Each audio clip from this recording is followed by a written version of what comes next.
Hello students.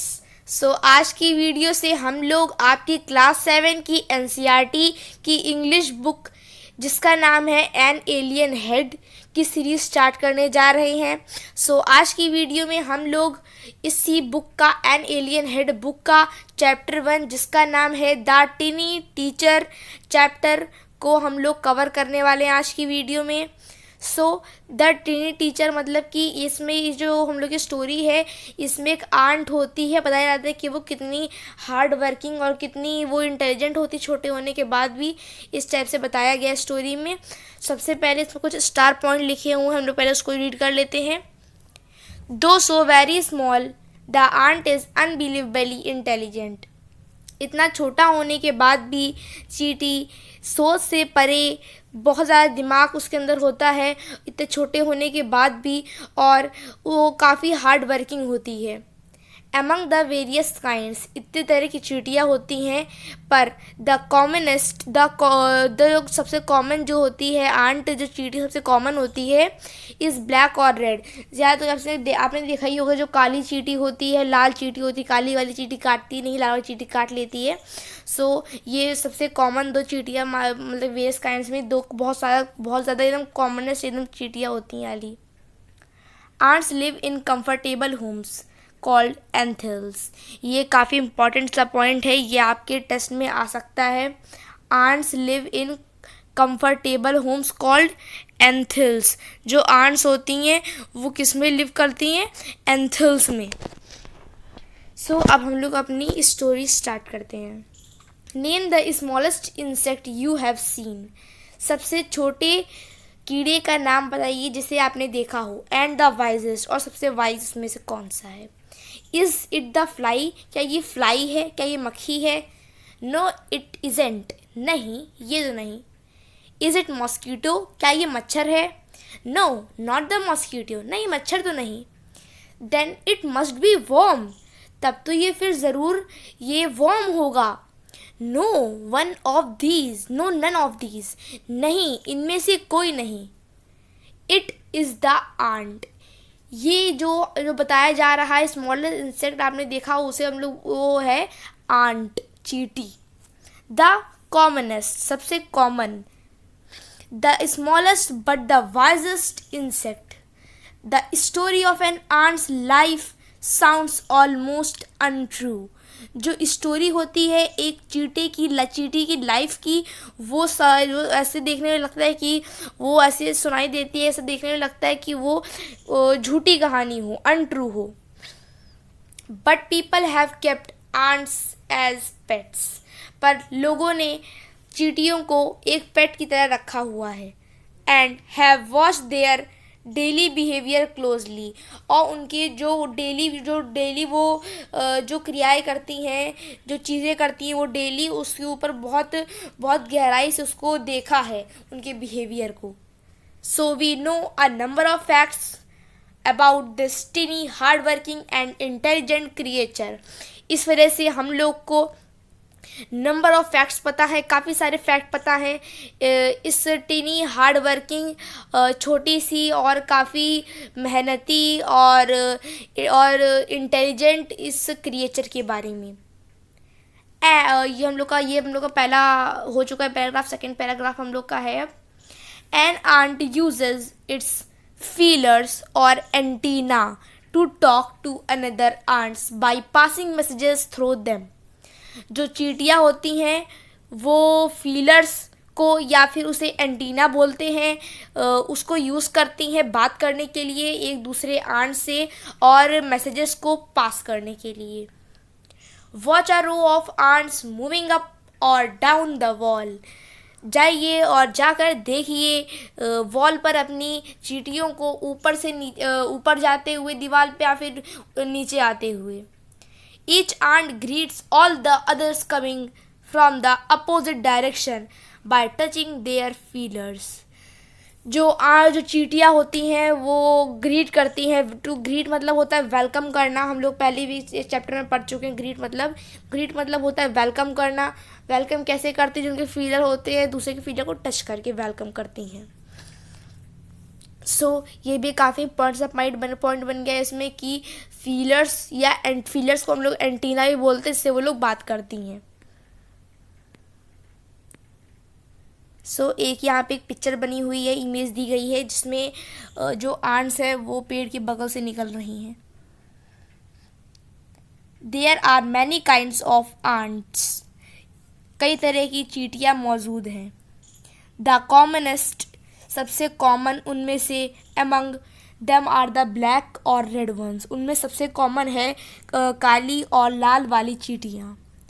We have seen them since we were children, हम लोग इन्हें तब से देखते हुए आ रहे हैं जब से हम लोग छोटे हैं। जब से हम लोग छोटे थे तब से हम लोग देखते आ रहे हैं इन चींटियों को, जब से हम लोग बच्चे थे। But haven't paid enough attention to them, पर हम लोगों ने आज तक उन पर बहुत अटेंशन से उनको नहीं देखा। वेयर डू दे लिव, वो कहाँ रहती हैं? In their comfortable homes called nests, क्या वो अपने कंफर्टेबल होम में रहती हैं जो जिसे नेस्ट बोलते हैं, और एंथल्स बोलते हैं। हम लोगों ने भी ऊपर पढ़ा कि एंथल्स में रहती हैं चींटियाँ, और यहाँ पे बताया जा रहा है कि एंथल्स को दूसरे वर्ड में नेस्ट भी बोलते हैं। Each has hundreds of little rooms and passages, हर एक नेट्स में या फिर एंथल्स में 100 से भी ज़्यादा रूम्स होते हैं और पैसेजेस होते हैं। In some of these rooms the queen ant lay eggs, इनमें से कुछ कमरों में जो क्वीन आंट होती है, जो रानी चींटी होती है, वो अंडे देती है।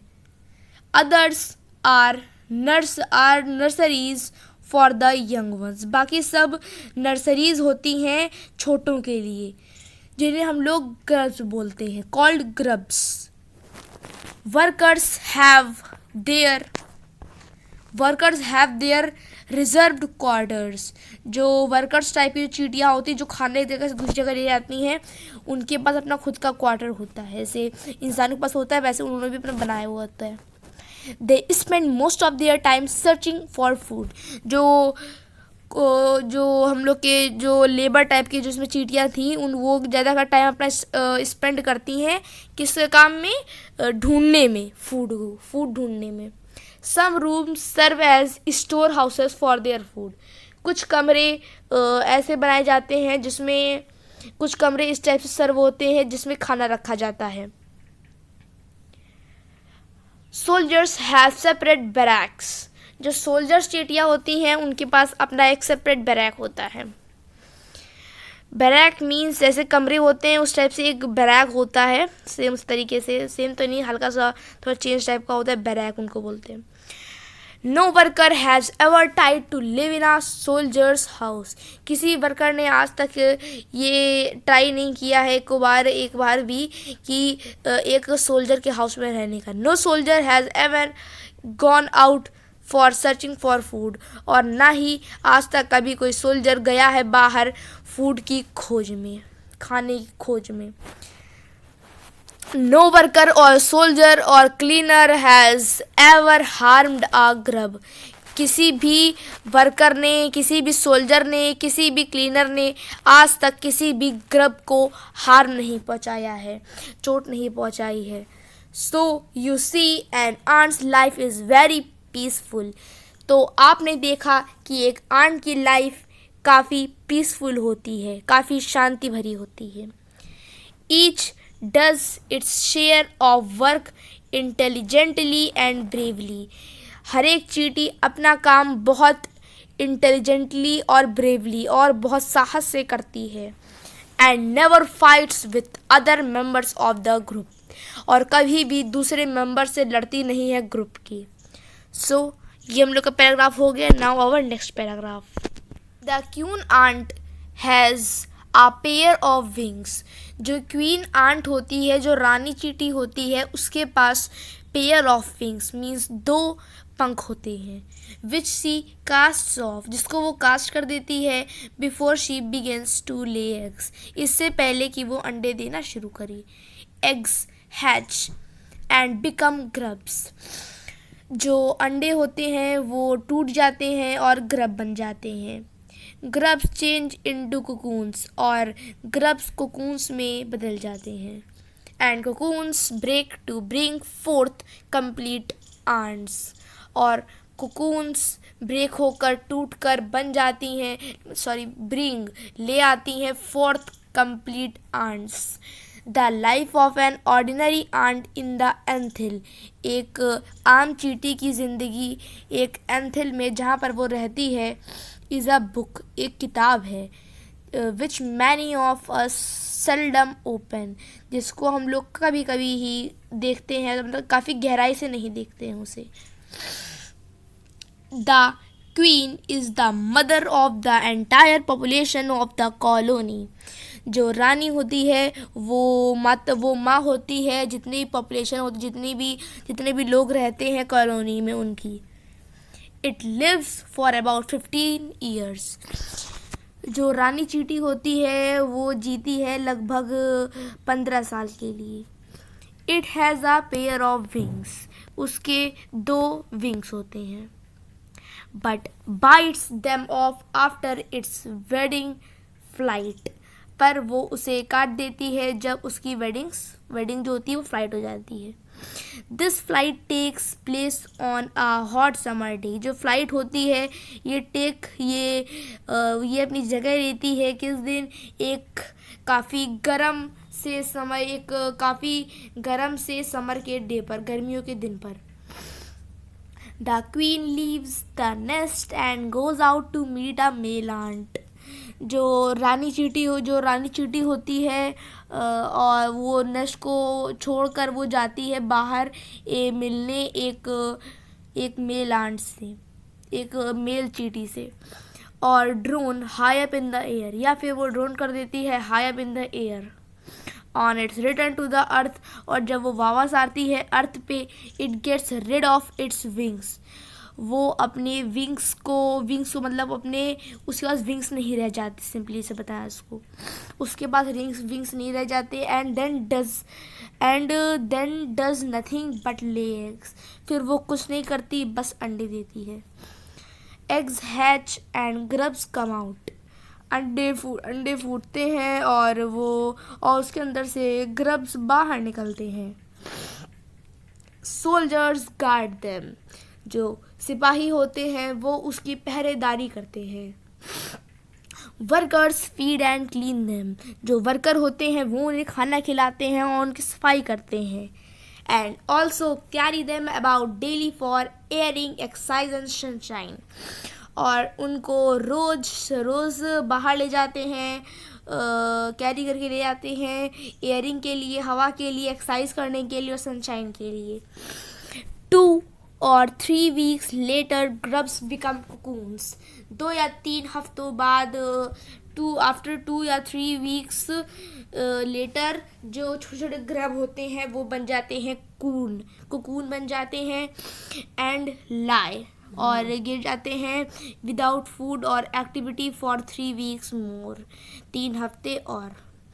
Then the cocoons break and perfect ants appear, फिर कोकून टूट जाते हैं और एक परफेक्ट जो आंट होती है वो दिखती है। Now it's time for teaching and training, अब ये समय होता है उनको पढ़ाने का और उनको ट्रेनिंग देने का। New ants learn their duties from old ants as workers, soldiers, builders, cleaners etcetera. जो नई आंट होती हैं, जो नई चींटियाँ होती हैं, वो याद करती हैं, वो जानती हैं अपनी ड्यूटीज़ को किनसे, जो बूढ़े या बूढ़ी जो चींटियाँ होती हैं, जैसे कि वर्कर, सोल्जर, बिल्डर, क्लीनर और भी।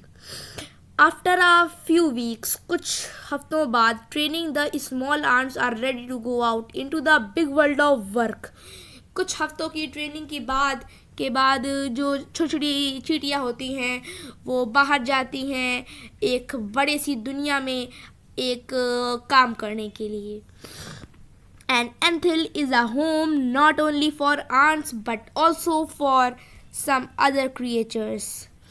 जो एंथिल होता है वो सिर्फ एक आंट के लिए घर नहीं होता, बल्कि कुछ अदर क्रिएचर के लिए भी घर होता है, like beetles, lesser breeds of ants and the green fly. ये घर कुछ और क्रिएचर के लिए होता है, जैसे कि बीटल्स हो गए, ग्रीन जो होती हैं, लेजर ब्रीड्स होती हैं ऑफ आंट्स की, और जो ग्रीन फ्लाई होते हैं उनके लिए भी। Why do ants want these alien creatures to live in their nests? वो ऐसा क्यों चाहती हैं चींटियाँ कि ऐसे एलियन टाइप के क्रिएचर उनके नेस्ट में रहें? फॉर सेवरल रीजन्स, कुछ रीजन्स के लिए ऐसा वो करती हैं। Some give off small piece pleasant to the ant senses के लिए। और एक और इसमें हो गया कि जैसे कि थोड़ा मैं जूम आउट कर लेते हैं इसको। Yes, others give sweet juices, बाकी सब मीठे मीठे जूस देती हैं। And some are just pets, और कुछ सिर्फ पेट होती हैं। और play things like cats and dogs to human beings, और एक खेलने की चीज़ होती हैं कैट्स के लिए, डॉग्स के लिए और ह्यूमन बीइंग्स के लिए।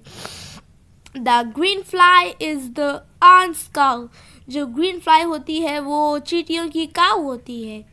The ants train it to give honey dew, जो चींटियाँ होती हैं वो उसे ट्रेन करती हैं, ट्रेनिंग देती हैं देने के लिए, ताकि जो होती है काऊ उनकी, वो उन्हें honeydew they, like milk, milk की तरह। With a touch of their antenna they milk it just as we milk the cow, वो भी उससे मिल्क लेती है इस तरह हम भी उससे, जिस तरह हम लोग भी काऊ से मिल्क लेते हैं। एक मतलब हम लोग ने यहाँ तक इस स्टैंडर्ड तक पढ़ लिया, तो हम लोग को ऐसा लग रहा है अभी तक हम लोग को मतलब कि ऐसा महसूस हो रहा है कि ये काफ़ी ह्यूमन बीइंग से मिलती जुलती इन लोग की भी लाइफ होती है, हल्का सा मिलती जुलती। Have humans learn as much as ants have, क्या इंसान भी इतना पढ़ते हैं इतना पढ़ चुके हैं जितना आंट्स पढ़ती हैं? Perhaps they have, but they haven't put their learnings to good use। पर उन्होंने अपनी जो चींटियाँ होती हैं उन्होंने अपनी जो उन्होंने याद करती हैं, जो वो पढ़ती हैं, जो वो सीखती हैं, उसे वो गुड यूज़ पे नहीं लगाती। They may still learn a few things from this tiny teacher, वो भी कुछ चीज़ें लर्न करती हैं इन टीनी टीचर से। Hard work, sense of duty and discipline, cleanliness, care for the young ones and above all. So इनका मतलब समझ ही गए होंगे। Above all a firm loyalty to the land where they live, एक फिर्म सी loyalty होती है लैंड के लिए जहाँ पर वो रहती है। Yes, so we have done the whole chapter clearly. Now, if you have any doubts, so feel freely to ask your doubts in the comment section. I will confirmly reply you in the comment section. So आज के लिए बस इतना ही। Hope you understand this chapter and get a lot of information from this. And यह chapter जो हम लोग का फर्स्ट चैप्टर है, चैप्टर 1 द टाइनी टीचर, ये आपके लिए बहुत ज़्यादा इंपॉर्टेंट हो सकता है कि फर्स्ट चैप्टर ज़्यादा क्वेश्चन आते हैं। सो आपको इसको अगर आपको चीज़ समझ ना आई हो तो आप मेरी वीडियो को बैक करके पूरा फिर से देख सकते हैं, या फिर कुछ पार्ट आप फिर से देख सकते चाहो तो आप। So this was for today, meet in our next video with some another helpful information. Till then, bye bye and keep learning.